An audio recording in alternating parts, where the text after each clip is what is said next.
वो कौन से 3 अरब शहजादे होंगे जो खाना काबा का दफन शुदा खजाना निकालेंगे और इन शहजादों पर किस शक्ल में अजाब आएगा। दोस्तों, नबी करीम सल्लल्लाहु अलैहि वसल्लम की अहादीस मुबारक में कयामत और कयामत के नजदीक के वक्त के बारे में बहुत सारी पेशगोइयां मौजूद हैं। हाल ही में मुताले के दौरान एक ऐसी पेशगोई सामने आई है जिसने दिलो दिमाग को हिला डाला है और हम ये सोचने पर मजबूर हो गए हैं कि आखिर अरब के अंदर से ही एक फितना कैसे उठ सकता है जो खुद खाना काबा के ऊपर हमला आवर हो जाए। अलबत्ता ये हकीकत है और जिस हदीस के बारे में हम बात कर रहे हैं, इस हदीस को पढ़कर अंदाजा होता है कि आखिरी वक्त में हम मुसलमानों का ईमान किस कदर कमजोर हो जाएगा और खास तौर पर अरब के इलाके और वहां के रहने वाले बाशिंदे किस तरह से एक भयानक आजमाइश की लपेट में ले लिए जाएंगे, जो ना सिर्फ उनके ईमान के लिए तबाहकुन होगी बल्कि उनके जानो माल के लिए भी निहायत तबाहकुन साबित होगी।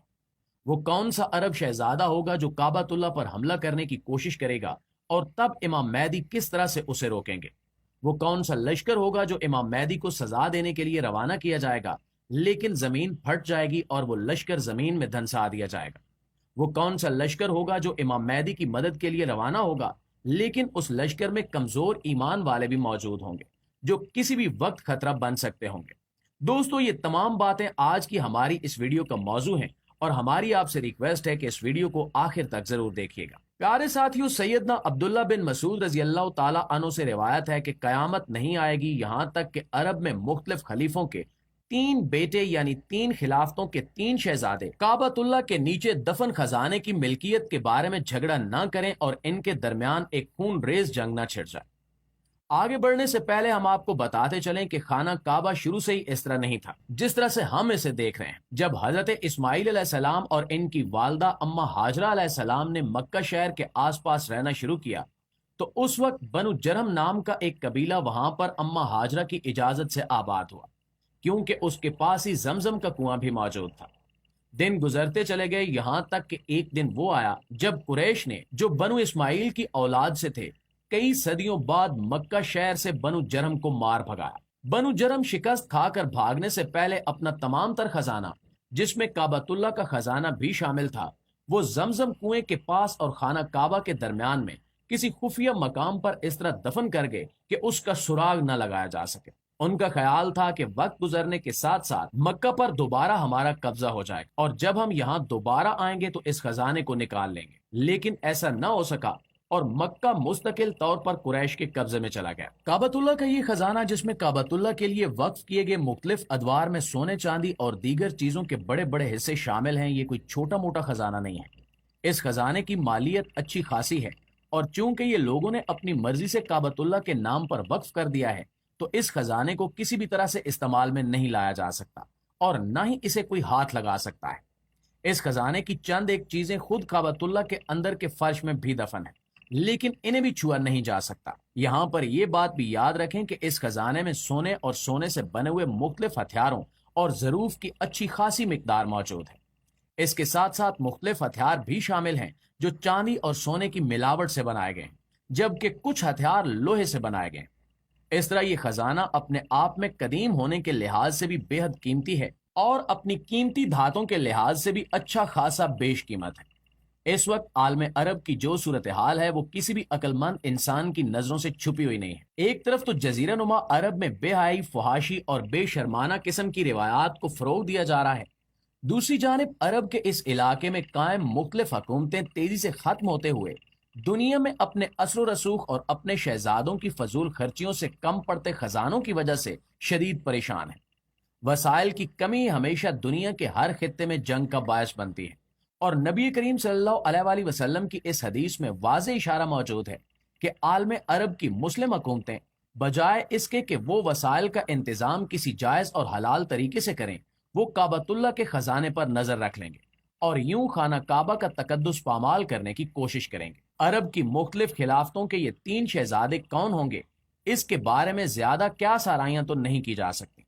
अलबत्ता ये देखना जरूरी है कि इस वक्त हरमैन शरीफैन किस हुकूमत के कब्जे में है। ये बात हम सब जानते हैं कि ये सऊदी हुकूमत है जो आले सऊद के खानदान से ताल्लुक रखती है। मक्का की शरीफ फैमिली जो बरसे इक्तिदार थी, उसे इक्तिदार से हटाकर हुकूमत संभालने वाला ये खानदान चाहे जैसी भी तारीख रखता हो, लेकिन अब तक इस खानदान ने काबतुल्लाह और मस्जिद नबवी की हिफाजत में किसी भी किस्म की कोताही नहीं बरती। अलबत्ता गुज़श्ता चंद बरसों से इस्लाम के लिए की गई तमाम खिदमात ये खानदान अपने हाथों दबो चुका है। पिछले चंद साल से सऊदी अरब में हुकूमत करने वाले प्रिंस मोहम्मद बिन सलमान सऊदी तारीख के सबसे ज्यादा लिबरल और आजाद ख्याल मुसलमान हुक्मरान हैं, जो अपनी पॉलिसीज और हरकतों की वजह से पूरी दुनिया में मुतनाज़ हो चुके हैं। ये सऊदी शहजादा मालो दौलत के लिहाज से भी सऊदी खानदान में सबसे ज्यादा अमीर है, और इसके साथ साथ ये सऊदी अरब को एक मालदार हुकूमत बनाने के लिए भी पुरअज़्म है।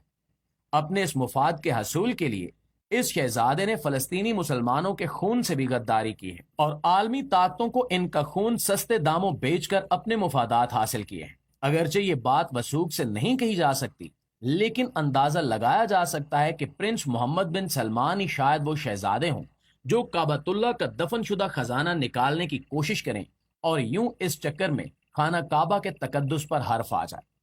दीगर दो शहजादे कौन होंगे इसके बारे में कोई अंदाजा नहीं लगाया जा सकता, लेकिन फिर भी अगर देखा जाए तो प्रिंस मोहम्मद बिन सलमान अपने बेटों को जल्द अज जल्द आगे लाने की कोशिश कर रहे हैं। हो सकता है कि मुस्तकबिल में प्रिंस मोहम्मद बिन सलमान जब बादशाह बन जाएं तो इनके बाद इनके बेटे शहजादी की सीट संभाल कर ये सब कुछ करें जिसकी बाबत हदीस में इशारा किया गया है। प्यारे दोस्तों, नबी करीम सल्लल्लाहु अलैहि वसल्लम के फरमाने आली शान के मुताबिक जब ऐसा होगा तो मक्का और मदीना में खौफ और इंतशार फैल जाएगा। उस वक्त नबी करीम सल्लल्लाहु अलैहि वसल्लम की नस्ल से एक आदमी जिसका नाम मोहम्मद होगा वो मदीना में मौजूद होगा और इस इंतशार के बायस मदीना से निकलकर मक्का आ जाएगा। हदीस में इस बाबत इशारा किया गया है कि ये शख्स जो बाद में मैदी के नाम से मशहूर होगा ये कोई बहुत ज्यादा पारसा और मुत्तकी शख्स नहीं होगा और ना ही मुसलमानों की इमामत संभालने का जज्बा रखता होगा।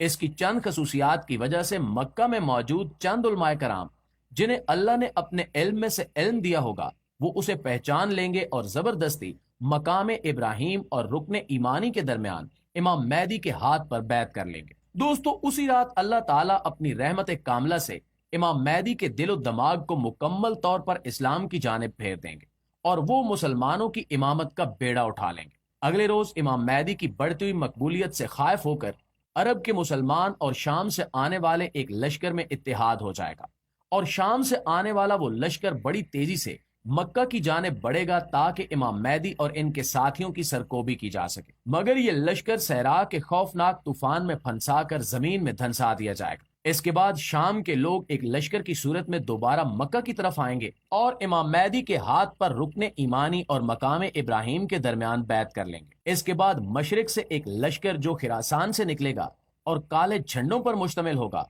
वो भी इमाम मैदी की मदद और नुसरत के लिए आएगा और इमाम मैदी की क़यादत में ये तमाम लश्कर इकट्ठे हो जाएंगे। इस दौरान दजाल का ज़हूर भी हो चुका होगा और इमाम मैदी इन तमाम अरब लश्करों को भी शिकस्त देंगे जो खाना काबा पर कब्जा करके यहाँ का खजाना निकालना चाहेंगे। नाज़रीन, हदीस के अल्फाज में ये वक्त अरब के उन कमजोर ईमान के मुसलमानों के लिए बेहद मुश्किल होगा और इमाम मैदी अलैहिस्सलाम का लश्कर उन अरबों को चुन चुन कर कत्ल कर देगा जो किसी भी लिहाज से खाना काबा की हुर्मत और तकदीस का ख्याल जहन में न रखते हुए यहाँ का खजाना हासिल करना चाहते होंगे। मुकम्मल तौर पर ये हालात किस तरह से वकू पजीर होंगे इसका अंदाजा तो जाहिर है आने वाले वक्त में ही होगा। अलबत्ता हमें होशियार रहना चाहिए क्योंकि इस वक्त अरब मुसलमानों की ईमानी हालत इस नहज पर पहुंच चुकी है कि वाकई मालो दौलत के लिए ये लोग खाना काबा की हुर्मत का पास